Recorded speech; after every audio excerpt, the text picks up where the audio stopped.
రెండు చేతులు పైకి ఒకసారి స్తోత్రం. హల్లెలూయా. చాలా సంతోషం.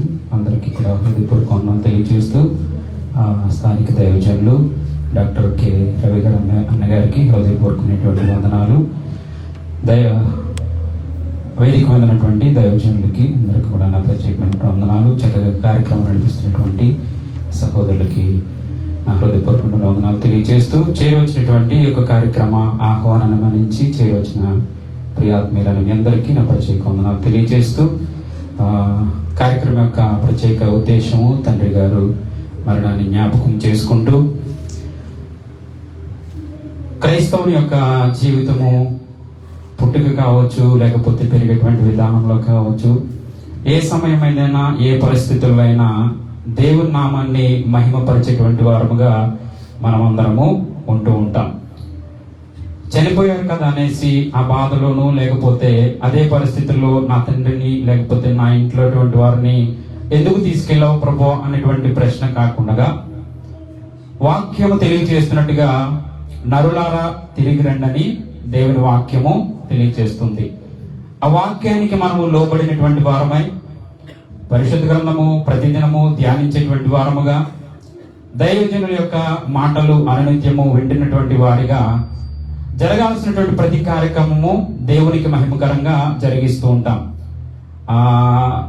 తండ్రి గారి గురించి చెప్పడానికి సాదృశ్యముగా కుమారులను బట్టి మనము చెప్పగలము. నిజంగా దేవుని సన్నిధిలో యథార్థమైనటువంటి పరిచర్య కొనసాగించాలనేటువంటి గొప్ప తపనతోటి దైవజనులు కొనసాగుతూ ఉంటారు.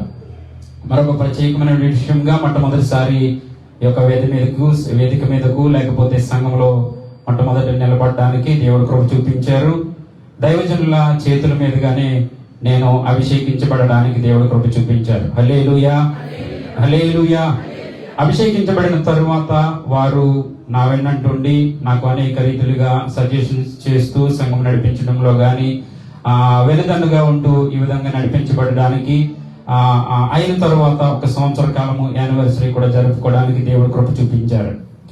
ఈ విధంగా కొనసాగుతున్నటువంటి సమయంను బట్టి నిజంగా వారి యొక్క భక్తి జీవితాలను బట్టే తండ్రి గారు దైవజనులు చెప్పినట్టుగా తండ్రి గారిలో ఉన్నటువంటి తగ్గింపుదనము, వారు పెంచినటువంటి విధానాలను బట్టే కుమారులు స్థిరపడుతూ ఉంటారు. వారి కుటుంబంలో తండ్రి గారి వారి యొక్క బాధ్యతను సంపూర్ణంగా నెరవేర్చి వారు మరలా దేవుని చెంతకు చేరినటువంటి పరిస్థితి.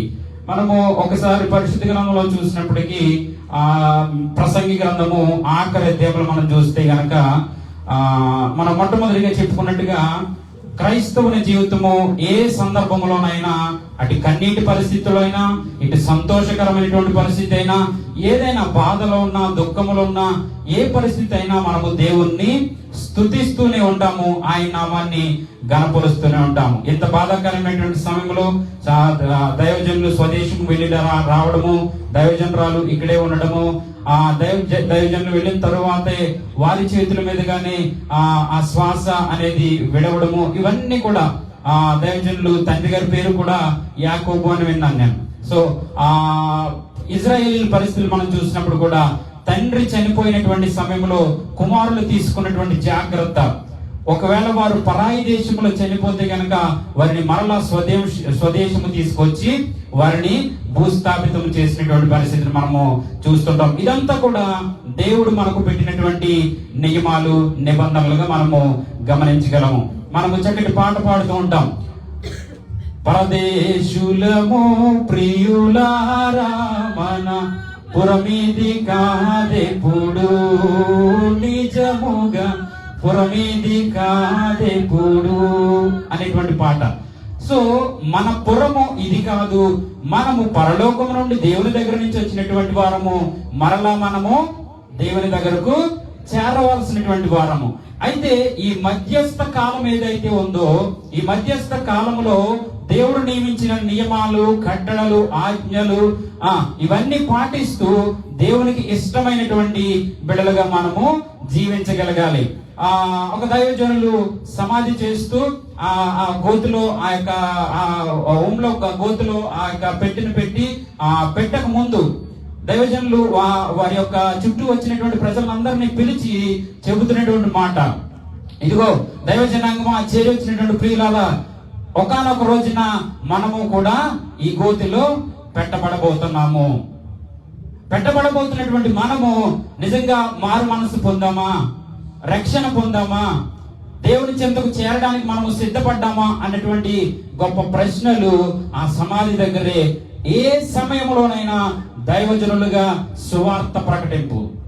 అది కష్టమో, కన్నీరో, లేకపోతే దుఃఖమో ఏదైనప్పటికీ కూడా, పుట్టినరోజు జరుపుకుంటున్నామా, అయితే ఆ పుట్టినరోజులో కూడా దేవుని చేత మనం సృష్టించబడ్డాము కాబట్టి మనము దేవుని స్తుతించేటువంటి వారముగా మనము ఉండగలగాలి. అయితే ఆ పెట్టెలో పెట్టబడక మునుపు యవన కాలం ముందు కావచ్చు, నడి వయసు కావచ్చు, లేదా చిన్న వయసు, ఏ వయసు వారైనప్పటికీ కూడా దేవుని యందు భయము కలిగి, భక్తి కలిగి మనము జీవించగలగాలి. హల్లెలూయా, హల్లెలూయా. ప్రతి సిచ్యువేషన్ ద్వారా మనం దేవుని నామాన్ని మహిమపరుస్తున్నాం. ప్రతి ఒక్క సిచ్యువేషన్ ద్వారా మనము దేవుని నామాన్ని ప్రకటించడానికి దైవజనులుగా ఎప్పుడూ సిద్ధపడి ఉంటారు. ఒకసారి ఒక వచనాన్ని చూపించి నేను వాక్యాన్ని ముగించడానికి ఇష్టపడుతున్నాను. 11వ అధ్యాయము 9వ వచనంలో ఒక మాట చూస్తూ నేను ముగించడానికి ఇష్టపడుతున్నాను. ప్రసంగి గ్రంథము 11వ అధ్యాయము 9వ వచనము. యవనుడా, నీ యవనమందు సంతోషపడము, నీ యవన కాలమందు నీ హృదయం సంతుష్టిగా ఉండనేమో, నీ కోరిక చెప్పినను, నీ దృష్టి యొక్క ఇష్టము చెప్పినను ప్రవర్తింపము. అయితే వీటన్నిటిని బట్టి, అందరూ చదువుతున్నారా?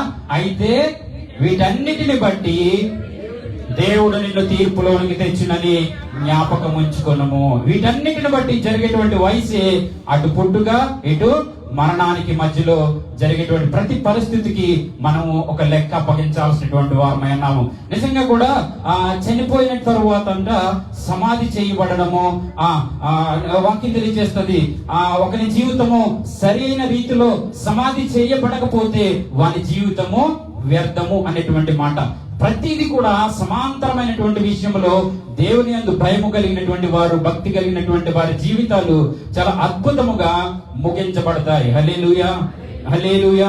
అటువంటి రీతిలోనే దైవజనులు వారి యొక్క రగన్ గారు, వారి యొక్క తండ్రి గారి యొక్క జీవితము కూడా, వారి కుమారులు లేకపోతే వారి సంతానాలు, కోడండ్రులు లేకపోతే ఇచ్చిన సంతానం అంతా కూడా వారి సమృద్ధిగా సంతృప్తిపరమైనటువంటి దేవుని మార్గంలో వారిని నడిపించి ఈ రోజున వారి కాలము ముగించబడిన తరువాత దేవుని పిలుపును అందుకుని వారు నిద్రించి దేవుని సన్నిధికి వారు చేరి ఉన్నారు. హల్లెలూయా, హల్లెలూయా. ఇందును బట్టి నిజంగానే ఈ కన్నీటి సమయంలో కూడా, ఈ దుఃఖ సమయంలో కూడా దేవుని నామాన్ని మహిమపరుస్తూ ఎంతమంది ఆత్మీయులు, ఎంతమంది దైవజనులు మధ్యలో తండ్రి గారిని జ్ఞాపకం చేసుకున్నటువంటి ఈ కొడుకు కూడా, ఈ యొక్క ఆరాధన కూడా, ఈ యొక్క కూడుకు కూడా ఇది వారి కుటుంబానికి ఎంతో ఆశీర్వాదకరం. హల్లెలూయా, హల్లెలూయా.